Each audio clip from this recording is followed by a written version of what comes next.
Malupit itong bagong kaganapan at alam nyo, may sasabihin po ako sa inyo mamaya-maya dahil meron ho tayong nasagap na balita. Nako, malupit. Pero ito ay good news na bad news. Pero mamaya ako ipapaliwanag sa inyo yan kasi maya-maya may i-reveal ho tayo na may nagkwento ho sa atin. At ito ho ay, nako, ayoko na magsalita. Maya-maya na yan. Pero mamaya, pag-usapan din natin yung isa pang issue na malupit ngayon, yung online gambling. Tanginang yan. Hayop, shit! Alam mo yung online gambling na yan, ang dami yung nasisirang buhay niyan. Marami pa nga akong kakilala dyan. Talagang dahil sa laki ng utang, na-depress at eventually, alam mo na, nauna na kay Lord. Ganon. So, dahil sa naunan siya kay Lord, ayun, sabi ni San Pedro, bakit ka kasi hindi tumaya sa akin? Biro lang ha. Ako ay nagbibiro lamang po. Pero gayon pa man, ito ay talagang malaking issue na. Ito na sa tingin ko, ito ay mas malaking issue kaysa pinantayan na nito yung droga eh. Alam naman natin ngayon, talamak na ho yung droga. Bakit to? May nakukuha pero wala naman nahuhuli. Gago! Ang daming nakukuhan droga sa, alam mo naman, sa dagat, pero wala naman pong nahuhuli. Alam na po natin ibig sabihin nito, di ba? At meron niya ako napanood na may nabasa ako isang balita na sinasabi ata ng PDEA, negative yung mga nakuha. Baka siguro yun, ewan ko kung tawas ba yun o baka baking soda yung pangkilikili. Hindi natin alam. Pero pag-usapan din natin yan, unya-unya. Ito muna, pag-usapan natin itong latest interview kay VP Sara Duterte. Dahil dito sa kanyang interview, napakarami na naman niyang pasabog. Talagang yumayanig pag ito nag-interview. Pero bago ang lahat yan, gusto ko munang bigyan lamang ng pasasalamat. Palakpakan natin. Walang iba kung hindi itong si Alvin and Tourism. Alam mo, meron ako sa yung sasabihin Meron ako sa yung sasabihin. Ito, atin lang to. Wala namang makakarinig kung hindi tayong dalawa eh. Alam mo, ito lang sabihin ko sa'yo. Ikaw ay, alam nating napasok sa isang matinding kontrobersya o sigalot, ika nga. Pero ka lang, focus ka lang. Focus ka lang kung ano talaga yung tunay na pinaglalaban mo. Hayaan mo na kung meron mang maninira sa'yo o makikipag-away sa'yo. Mag-focus ka lang. Ito, wala po akong kinakampihan. Hindi ko alam kung totoo yung mga paratang sa'yo o hindi totoo yung paratang sa'yo. Wala na po akong pakialam doon. Labas na po ako dyan. Basta ang importante, ngayon, kung ano man yung nakaraan na. Tapusin mo na yun. Tapos na yun. Ika nga, move on. Which is, you did. Di ba? You did move on. Nag-move on ka eh. So, ngayon, tuloy-tuloy mo lang yan. At sabi nga, sa lahat po ng gulo o sabihin na natin conflict, lagi mo lang tatandaan, let time be your friend. As a matter of fact, yan ang pinanghahawakan ng Banateros eh. Kasi ang Banateros po, pag ganun-ganon din yan. Bakit? May mga time na talagang grabe ho ang batiko sa amin. Lalong-lalo na noong 2022, grabe ho, tawagin kami, bayaran ni Isko, Iskomunista, lahat-lahat. Hanggang ngayon, kita mo na.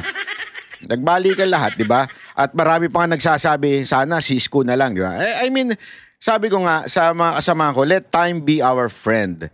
The truth, kasi alam mo, ang truth, hindi magbabago yan. 1990, 2010, hindi yan.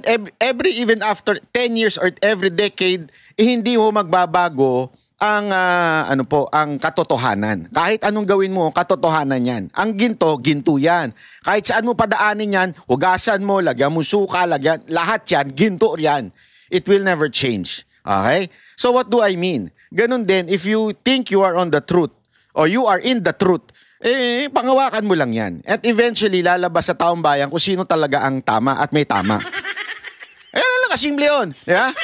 Lalabas kung sino ang tama at kung sino ang may tama. Sa matter of fact, di ba? Sabi ko nga sa inyo, matagal ko na sinasabi. Meron ako nabasa ngayon, yung isang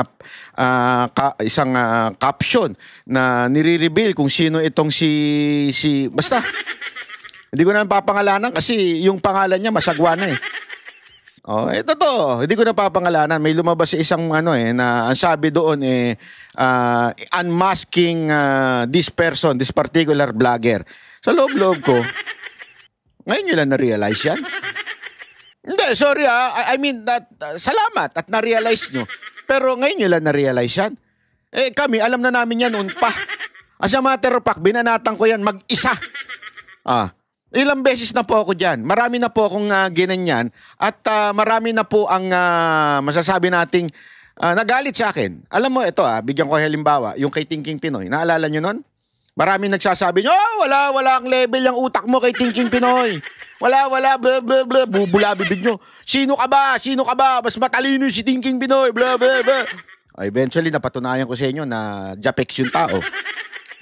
Sumunod dito kay Lucrating. Okay. Yeah? Hindi ko nababanggit yung pangalan niya. Pangit kasi ng pangalan niyan eh. Galing niya sa mga Marcos yung pangalan niya. Dito sa Lucaret na to. Di ba? Sinabi ko sa inyo, may tama yan sa utak. Sabi ko sa inyo, may tama sa utak yan. One day, kayo dadalihin yan. Etong mga alpotera vlogger. Alpotera vlogger talaga. Hindi, wala namang problema. kasi kami naman magkakasundo kami kahit magkakaiba ang aming pananaw. Kaya civil kami sa isa't isa. Pareho naman kami ng pananaw sa kaya alam may konting magkakaiba kami. Halimbawa yung kay Amy Marcos, talagang ayaw namin yun ever since hanggang ngayon, di ba? So, eto mga to, binild up nila ito eh. Binild up nito si Lucaret eh. Ano nangyari? Mismo silang kinagat. Matagal ko na kasi sinasabi sa inyo, yung Lucaret na yan, Lucaret yan. Simula pa lang Lucaret na yan. Hanggang tuloy-tuloy, Lucaret na yan. Hindi magbabago yung pagiging Lucaret niyan. So, kaya nga, ang sinasabi ko lang sa'yo, Alvin, focus. Focus on your job. Focus on your purpose. Focus on your advocacy. And you are doing good. As a matter of fact, you are the source of the truth ngayon, 'di ba? Ikaw lang ang naandyan, nag-aabang, nagbabantay, nag-uubos ng oras para kausapin ang mga pamilya ni Duterte at dahil diyan nagkaroon kami ng mga impormasyon. Kaya palakpakan ka. Bat! Naku po, may bat. Alam mo naman tayo pag may bat tayo. May puwet! May bat! Bat! Okay? But, eto always remember this Alvin and tourism, si Alvin, wag ilalagay sa utak. Yan ang lagi mong tatandaan. Parang ano lang yan eh, parang alak lang yan eh. Pag ang alak nilagay mo sa ulo, patay ka dyan. Mag-iinit ulo mo, makikipag-away ka, lahat. Kailangan sa tiyan lang yan, ihi mo lang. Ganun talaga eh. So ano ibig sabihin? Ang success, ganyan yan. Ibig sabihin yung buti ikaw ang nakapag-interview, ganyan-ganyan. Magbilagay sa utak mo. To the point na magiging entitled ka na. Ano yon? Kasi may mga ganyang vlogger eh. Malapit kami ngayon, entitled na kami. So, nung next time na hindi maimbitahan, ayun, nagwarla. Hindi pinapasok, nagwarla. Alam mo yon? Kaya dapat hindi yung papasok sa utak mo. No matter how famous you are as a vlogger, no matter how many people are following you and praising you, don't be overwhelmed by these praises. Alam mo, sabi nga nila, if you want to destroy a person, praise him. That's the truth. If you want to destroy a person, purihin mo ng purihin yung tao na tinan mo. Why? Pride is the number one destroyer of a person's character. Yung pride. Kaya dapat hindi yan. Always remember, blogging, it's not, political blogging particular, it's not about yourself. It's about sa politics. The government officials. The people we admire at saka the people we criticize. It's not about you. So, yan ang ilagay mo sa utak mo lagi. Yan ang wag mong ako na, ang pinaka-the best sa expose, animal. Diba? Yan ang nangyari. Gago! Ako na ang pinaka-may matinding puting ahas at pasabog. Kaya karapatan ko ang... nangyari. Wala nga.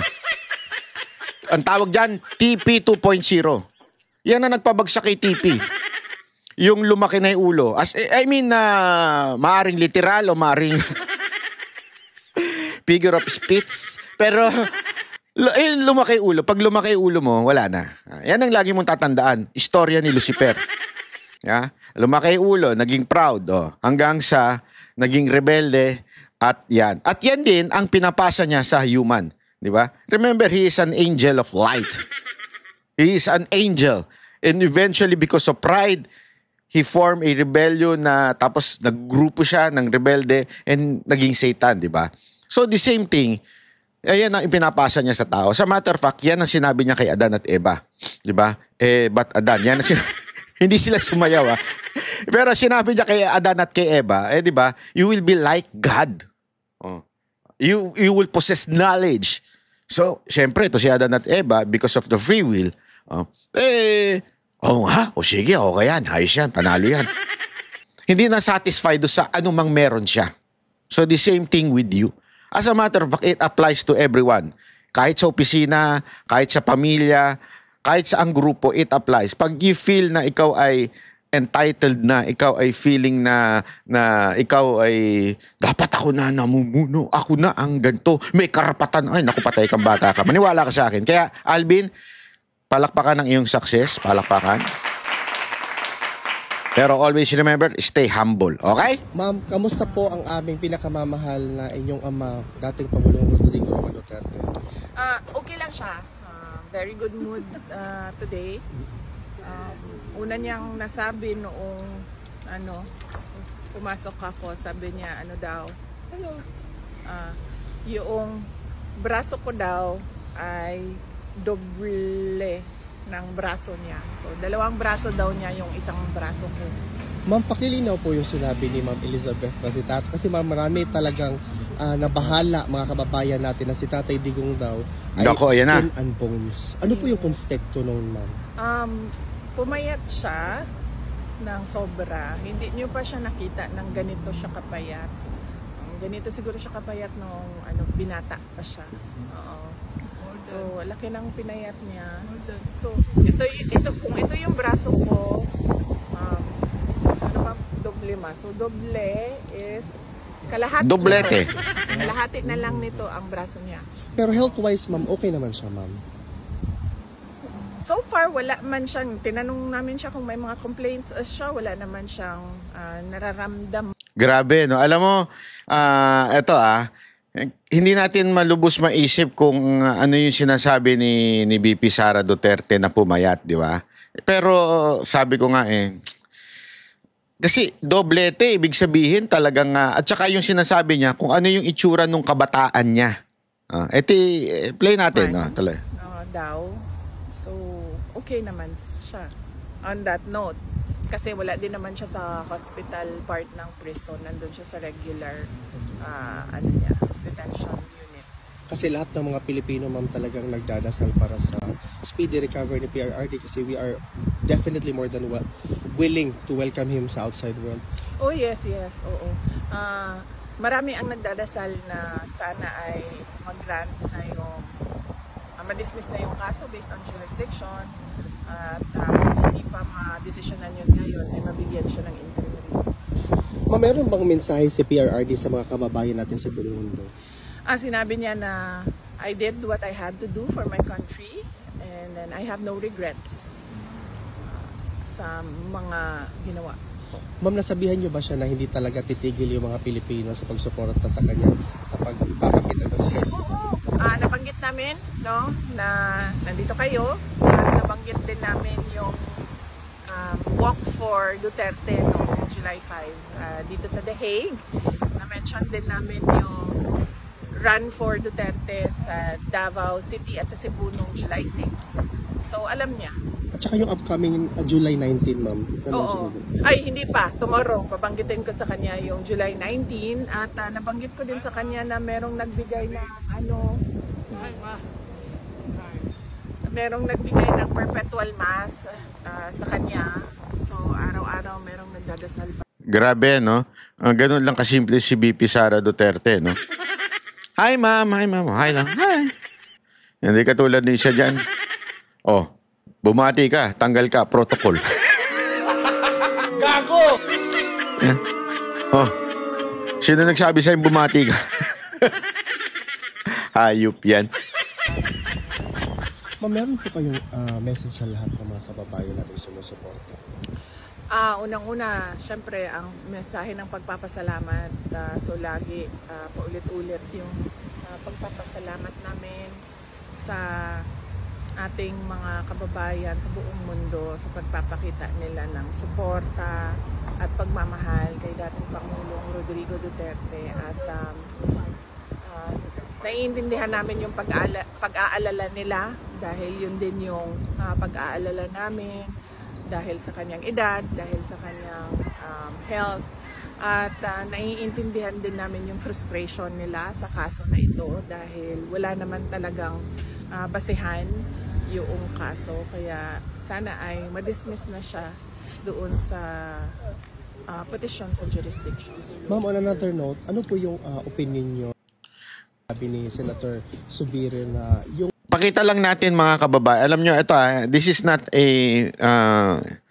mocking. Okay? I'm not mocking PRRD. Pero kasi gusto ko lang ipakita sa inyo para mas ma-figure ninyo kung ano kaya ang talagang naging itsura na ni PRRD. Kasi kahit po ako, yan din yung tinanong namin nung nag-birthday po si Sir Bong Duterte, yung kapatid ni PRRD, kung gaano na ba kapayat o ganito.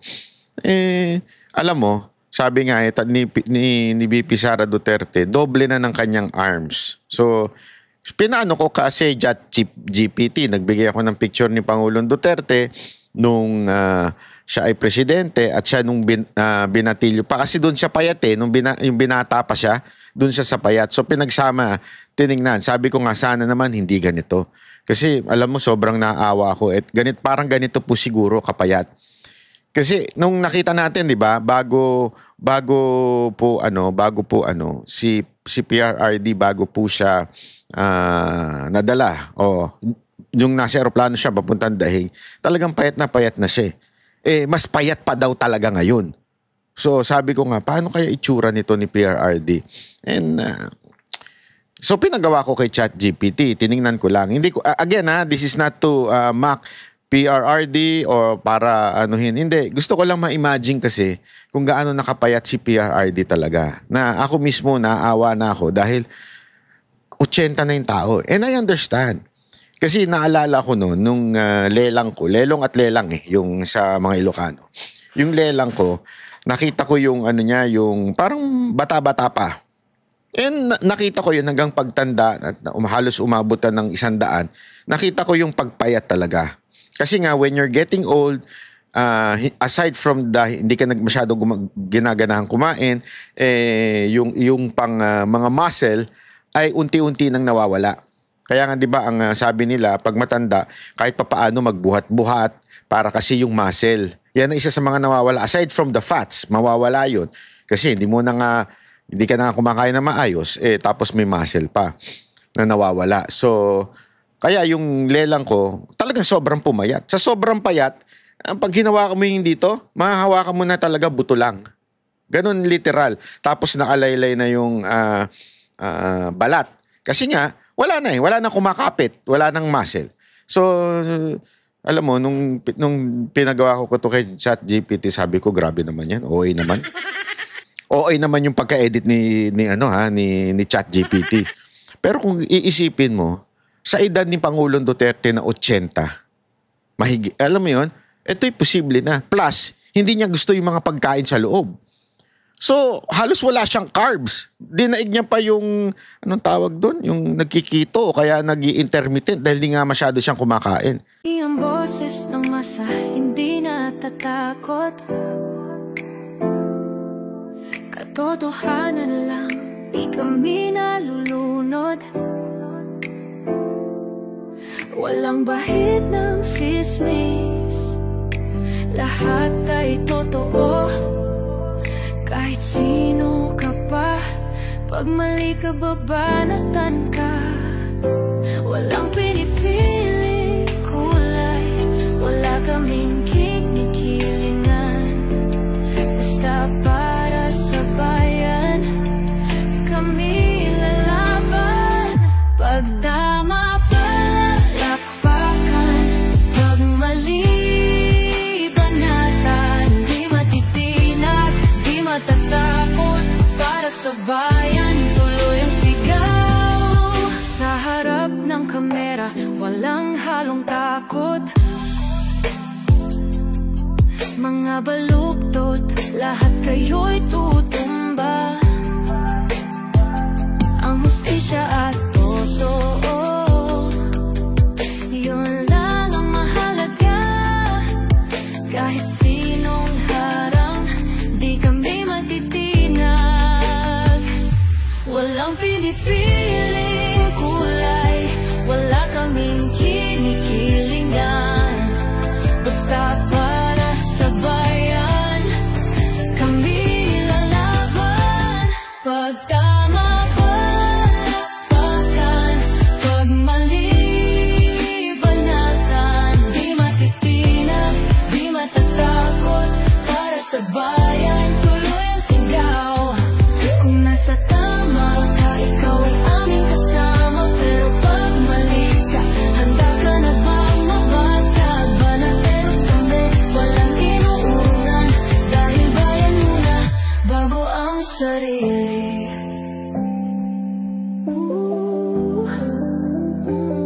Bago ang sarili.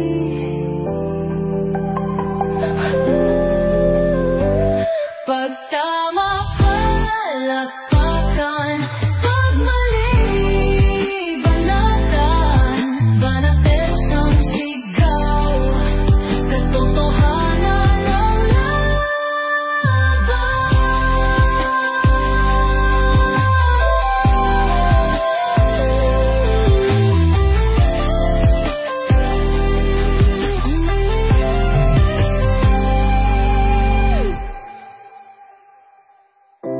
Sa harap ng